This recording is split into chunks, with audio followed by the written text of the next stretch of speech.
बेटा तेरी बहन का ससुराल है अयोध्या। अयोध्या के जो राजा हैं रामचंद्र, वो तेरे बहनों ही हैं। अच्छा माँ, अब मैं समझा हूं, हम गरीब हैं, मेरी बहन महारानी है, इसीलिए उसे कभी अपने गरीब भाई की याद नहीं आती। किसी ने कहा है सभी होते हैं रिश्तेदार, सभी होते हैं रिश्तेदार जबकि जर पास होता है। सभी होते हैं रिश्तेदार जबकि जर पास होता है, बिगड़ जाता गरीबी में जो रिश्ता खास होता है। गरीबी में बड़े से बड़ा रिश्ता बिगड़ जाता है भैया। बच्चा भी वही बात कर रहा है कि हम गरीब हैं, बहन महारानी है, इसीलिए मिलने नहीं आते। कोई बात नहीं माँ, मेरी बहन मिलने नहीं आती तो क्या हुआ, मैं बहन से मिलने जाऊंगा। माँ बोली बाब रे, बड़ा हो जा, और जब बड़ा हो जाए तो प्रेम से बहन से मिलना, कोई बात नहीं। माँ ने सुना दिया, लेकिन बच्चे के मन में लगन लग गई कि मुझे अपनी बहन से मिलना है। सच्चे हृदय से बहन मान लिया ना मैया जानकी को। हम लोगों में यही तो कमी है, हम भगवान को कहते तो हैं कि भगवान हमारे हैं, लेकिन मानते नहीं है कि भगवान हमारे हैं। और जिस दिन आप हृदय से राम को अपना मान लोगे कि राम ही हमारे हैं, उनके अलावा हमारा कोई नहीं बंधुओं, उस दिन साक्षात राम आपके सामने प्रकट हो जाएंगे। लगन लग गई। अब आधी रात का जब समय हुआ, सब लोग तो सो गए, मां सो गई, खड़ा हुआ बिस्तर से और चल दिया। जैसे ही चलने लगा तो मन में सोचने लगा कि बहन के घर जाते हैं तो खाली हाथ नहीं जाते। बहन के घर जाते हैं तो कुछ ना कुछ उपहार, कुछ भेंट, कुछ फल, कुछ मिठाई, कुछ ना कुछ लेकर के जाया जाता है। अब मेरे पास में तो कुछ है नहीं, तो क्या देखा, रस्सी पे सूख रही है इसकी माँ की फटी पुरानी साड़ी। माता जी की साड़ी सूख रही है, उस फटी पुरानी साड़ी को ही उतारा, उसी को दुल्लर छल्लर किया, घड़ी बना करके बगल में दबा लिया और चल दिया बंधुआ। ये छोटा सा बच्चा मिथिलापुरी से पैदल चल करके अयोध्या आया है और गायता हुआ आ रहा है। थोड़ा गाओ मिलकर के। अवध बिहारी सावरिया, अच्छा गा रहा है। हो अवध बिहारी सावरिया, ले चले अपनी नागरिया। अवध बिहारी सावरिया, सभी गए, ले चले अपनी नागरिया, ले चले अपनी नागरिया। अवध बिहारी सावरिया, बोले चले अपनी नागरिया। अवध बिहारी सावरिया। एक बात बताओ, कौन कौन अयोध्या जाना चाह रहा है, जरा आज खड़ा करके बताओ। प्रभु जी जाना चाह रहे हैं ना, तो मन से चलो अयोध्या और शरीर से बैठे रहो जगना में, और क्या कहो कि हे रघुवर, ले चले अपनी नागरिया। अवध बिहारी सावरिया, ले चले अपनी नागरिया। अवध बिहारी सावरिया।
सरयू के तीर अयोध्या नगरी, सरयू के तीर अयोध्या नगरी, सरयू के तीर अयोध्या नगरी। संत भरे दरिया ओ अवध बिहारी आवरिया, संत भरे दरिया अभी गए अवध बिहारी आवरिया। मुझे ले चले अपनी नागरिया, अवध बिहारी सावरिया। ले अपनी नागरिया, अवध बिहारी सावरिया। ताली बजा के बाद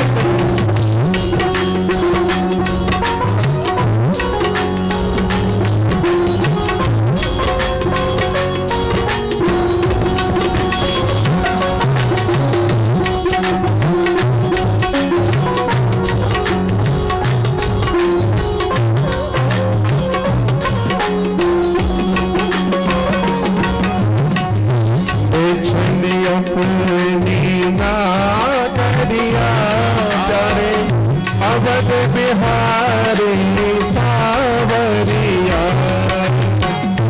बेचने अपनी नागरिया, अवध बिहारी सावरिया। राघव अब तेरे दरस को थके हैं, तेरे दरस को तेरे दरस को नैन थके हैं, तेरे दरस को नैन थके। हो गई मैं तो सावरिया, अवध बिहारी सावरिया। हो गई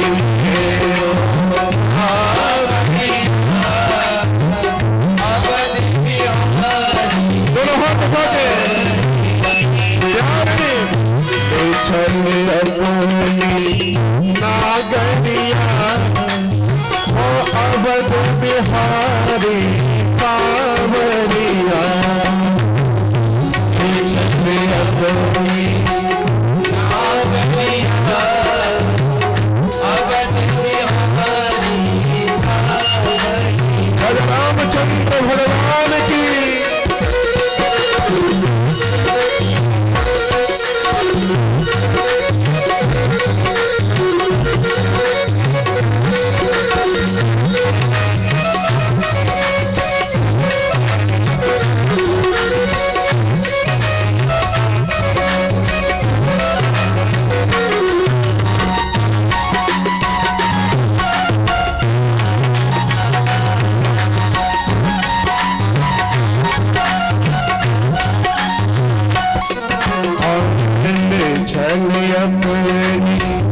नागरिया, ओ अवध बिहारी सावरिया।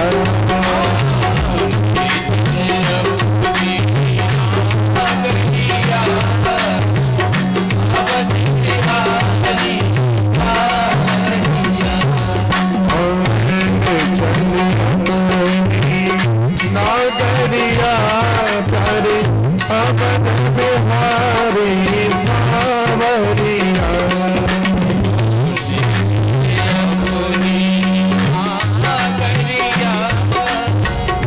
अवध बिहारी सावरिया। ओ प्यारे अवध बिहारी सावरिया। अवध बिहारी सावरिया। ओ प्यारे अवध बिहारी सावरिया। अवध बिहारी सावरिया।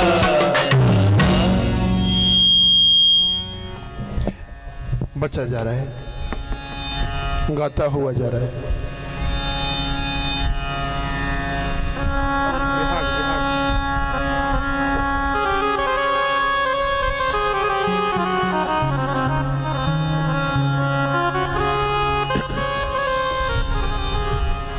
अवधपुरी में पहुंचा है बच्चा और क्या कह रहा है, जो मिले उससे यही कहे कि मुझे मेरे बहन और बहनोई से मिलना है। लोग पूछे कि तेरे बहन बहनोई का नाम क्या है, बोले बहन का नाम है सीता और बहनोई का नाम है राम।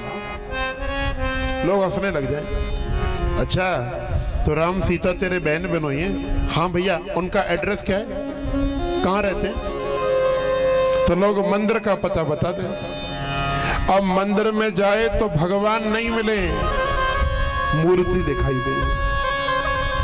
पूरे अयोध्या के मंदिर में घूम लिया, ना तो बहन मिलोई ना बहनोई मिले। मन में विचार करने लगा कि मैं गरीब हूं, मेरी बहन अयोध्या की महारानी है ना,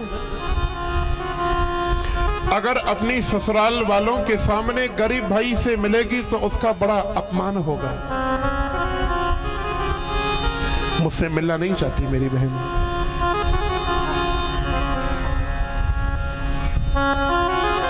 और जाकर के एक बरगद के वृक्ष के नीचे अवधपुरी में रात्रि को सोने लग गया कि भला आया बहन से मिलने, मेरी माँ भी दूर हो गई। सवेरा होते ही घर चला जाऊंगा, वापस लौट जाऊंगा, मेरी बहन मुझसे मिलने वाली नहीं।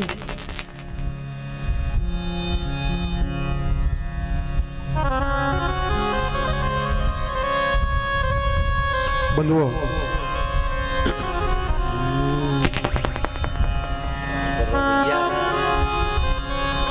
आधी रात का जब समय हुआ, ये बच्चा माटी में, अयोध्या की माटी में सो गया और एकदम से जोर जोर से जय जय घोष हुई, बोले राजा रामचंद्र भगवान की जय। आंखें खुल गई बच्चे की, तो क्या देख रहा है, ढेर सारे सिपाही चल के आ रहे।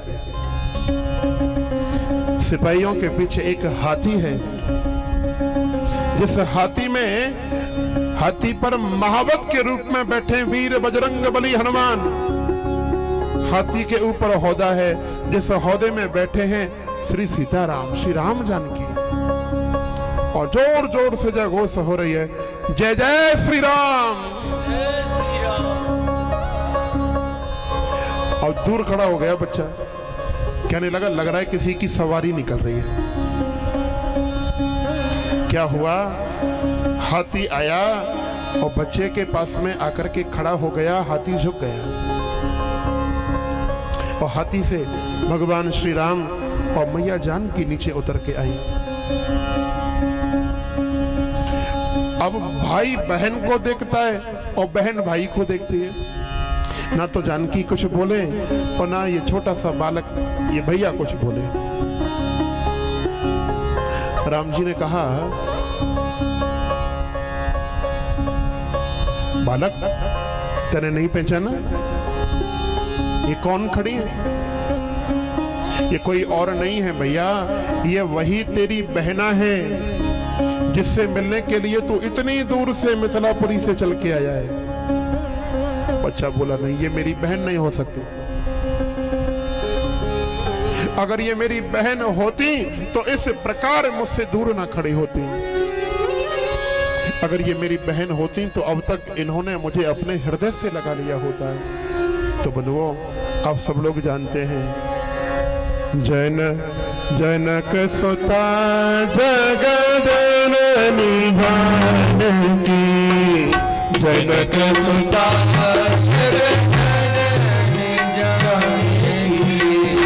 जनक सुता जग जननी जानकी, जनक सुता जग जननी जानकी, जनक सुता जग जननी जानकी जनक सुता जननी जानकी अतिशय प्रिय करुणा निधान की अतिशय प्रिय करुणा निधान की अतिशय प्रिय करुणा निधान की अतिशय प्रिय करुणा निधान की ताके झुक पद कमल मनावो ताके झुक पद कमल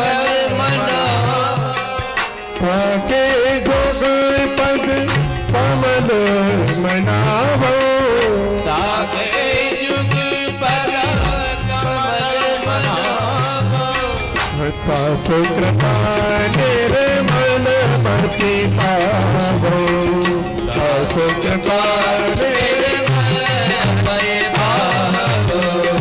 तासु कृपा निर्मल मति पावो तासु कृपा निर्मल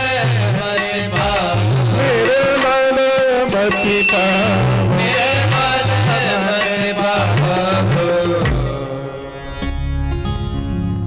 मैया जानकी तो प्रेम का सागर है भैया, वात्सल्य का समूह है मैया जानकी। जब इस प्रकार छोटे से भाई ने कहा कि मेरी बहन होती तो दूर ना खड़ी होती, मुझे अपने हृदय से लगा लिया होता।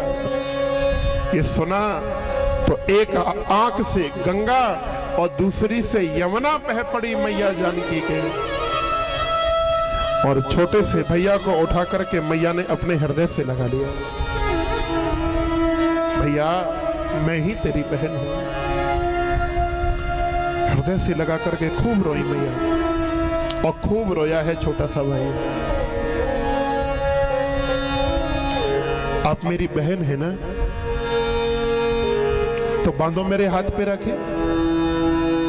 हाथ आगे किया और उस छोटे से भैया की कलाई पे मैया ने राखी बांधी। और तो कुछ था नहीं, वही साड़ी लेकर के आया, अपनी माँ की फटी पुरानी साड़ी वही भेंट करी। और देखो कैसी बहन है जानकी, अपने भैया की उस अनमोल भेंट को लेकर के मैया ने माथे से लगा लिया। बोलो जय सिया राम।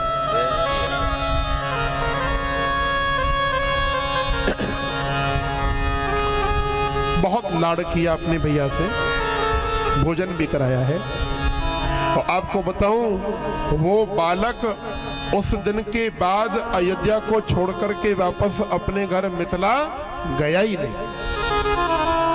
सारा जीवन उसने अयोध्या में बिताया। आगे चल करके ना इनका नाम पड़ा प्रयागदास। क्या नाम पड़ा? थोड़ा बोल के बताओ। प्रयागदास। और अयोध्या के संत, अयोध्या के लोग बड़े भाव, बड़ी श्रद्धा से इनसे कहा करते थे मामा जी। मामा जी क्यों कहते हैं? क्योंकि जानकी है बहन तो राम कौन है? बताओ, राम कौन लगे? जीजा लगे ना, बहनों ही लगे। तो सब लोग कहते कि राम जानकी तो हमारे माता पिता हैं, तो तुम मामा भाई। किसी ने पूछा, थोड़ी वजन बढ़ाओ। किसी ने पूछा कि भगवान को कोई पुत्र बनाता है, कोई उनको पिता बनाता है, कोई भाई बनाता है, कोई मित्र, कोई प्रेमी बनाता है, और तुम भगवान के साले बन गए। तो प्रयागदास कहा करते कि सुनो, राम है सारी दुनिया के सार, जगत का सार कौन है?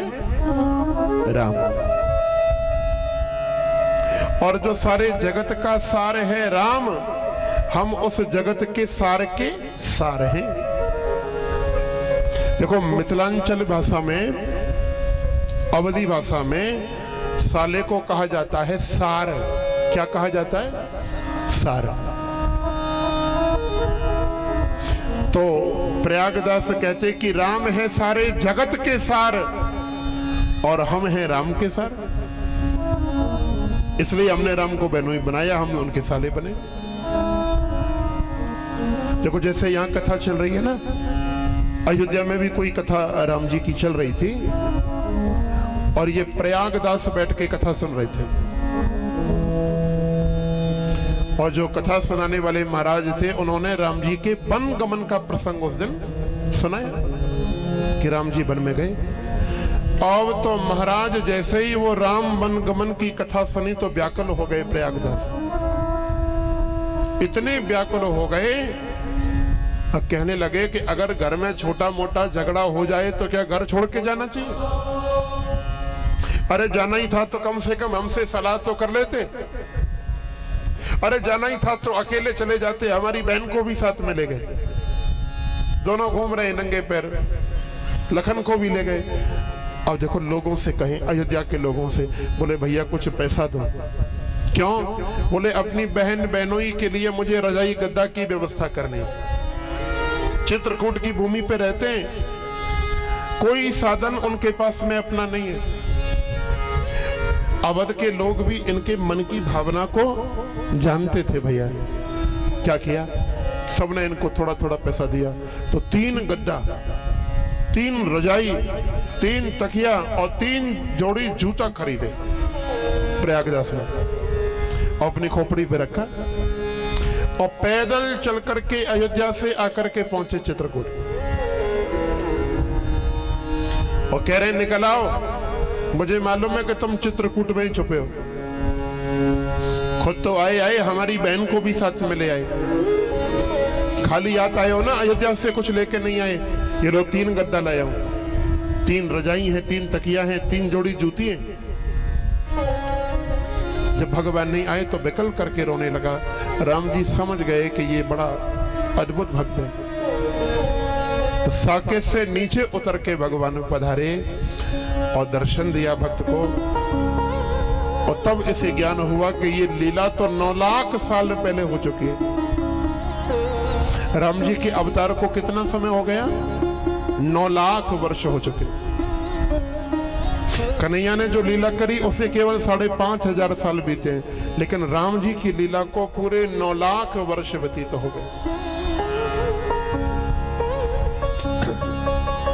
लेकिन बंधुओं, ये राम कथा, ये राम की कहानी 9 लाख साल पुरानी अवश्य है, लेकिन जब भी इसे सुनने बैठे, गाने बैठे, तो लगता है कि राम अभी हमारे बीच में ही है, राघव हमसे दूर नहीं। तब प्रयागदास को ज्ञान हुआ और भजन करके मामा प्रयागदास ने भगवत धाम की प्राप्ति करी है। बोलो राजा रामचंद्र भगवान की। इधर भगवान श्री सीताराम, भगवान राम लक्ष्मण भरत शत्रुघ्न का नामकरण संस्कार हुआ है। अब कल आप लोगों को बताऊं, कल बड़े धूमधाम से हम राम जी का विवाह महोत्सव मनाएंगे। श्री सीताराम का विवाह कैसे होगा, कैसे राम जी धनुष तोड़ेंगे और कैसे जानकी मैया भगवान को वरमाल धारण कराएंगे, ये कथा कल हम सुनेंगे। तो कल की कथा में भैया कन्यादान का महत्व है। श्री सीताराम की झांकी का आप लोग दर्शन भी करेंगे और कल उनका पूजन अर्चन करेंगे। देखो दुनिया की शादी हो गई, कई विवाह हो गए आपके जगना ग्राम में, कल और आज भी होंगे, लेकिन आज कल सारे जगत को बनाने वाले का विवाह है। तो दुनिया की शादी में खूब सज धज करके जाते हो ना, कल मेरे राम की शादी में भी सब खूब बंठन करके आना, ठीक है पंडित जी? हाँ, तुमको जरूर आना। बोलो जय सीताराम। तो